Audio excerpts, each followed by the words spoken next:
From a flight crew member's perspective, one of the most startling events is the engine surge or stall on takeoff or during flight. An engine surge is, in the simplest terms, the breakdown of the airflow in a turbine engine. When the compressor blades stall, they are no longer able to force the air through the engine from front to rear. Now the high-pressure air in the middle of the engine can escape explosively from front and back simultaneously.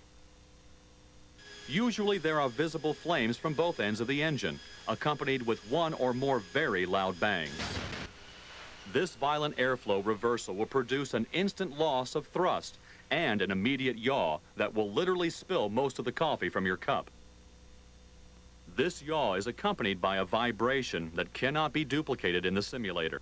Bird strikes, internal engine failures, engine pneumatic bleed malfunctions, or internal engine clearance changes can cause a surge. It is usually a problem in the compressor system and so is often referred to as a compressor surge or compressor stall. The magnitude of the symptoms, such as the loudness of the noise and the severity of the vibration, vary with the power setting and the type of instability in the compression system. Low altitude and high power settings produce the loudest bangs and the most violent yaw and vibration. High altitude surges are frequently associated with engine power changes during leveling off or when initiating an altitude change. High altitude surges generally result in a muffled noise, light vibration, and increasing EGT, and may require power reduction to clear the condition. Some surges allow the engine to recover with no flight crew action. Others recover after flight crew action to reduce power. The most severe surges are non-recoverable. When the engine recovers by itself, it is best to just fly the airplane and not interfere with the engine. Identification of a recoverable compressor surge or stall condition based on engine parameter fluctuations or changes alone can be difficult, due in part to the fact that the event is usually over in the blink of an eye. Generally, most flight crews identify the condition as an engine malfunction when the EGT exceeds its limits or the EGT gauge turns red. If EGT continues to rise following a surge, the thrust lever should be retarded to allow the engine to recover. Then, after the engine recovers, power should be reapplied slowly. If the engine does not stall again when the power lever is re-advanced, the power can be left high. If the engine stalls again with the reapplication of power lever input, the power setting may need to be left at a lower power or idle condition. Continue to fly the airplane to ensure the indications return to normal. If the engine does not recover or the EGT remains out of limits, then a shutdown of the engine may be the logical choice depending on the operational situation.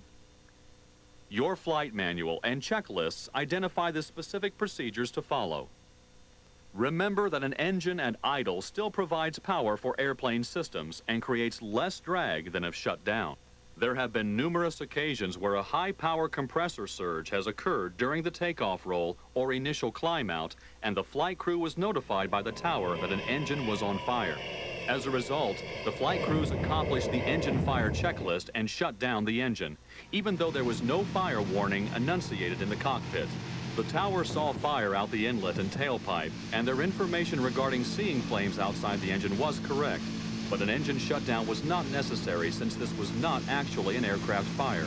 While the likelihood of high-power engine surge is rare, the startle factor associated with loud bangs and airplane vibration has led to instances of inappropriate action such as rejecting the takeoff after the V1 speed, shutting down the wrong engine, improperly executing the failure climb profile, or failing to comply with established ground tracks to clear rising terrain. Only take action to address the surge after stabilizing the flight path. Recent interviews with pilots who have experienced high-power compressor surge malfunctions during takeoff and initial climb have revealed that they have initially thought that a bomb had exploded, or that they hit a truck, or had a mid-air collision. Remember, no matter how loud the bang, airplane control is always the first priority.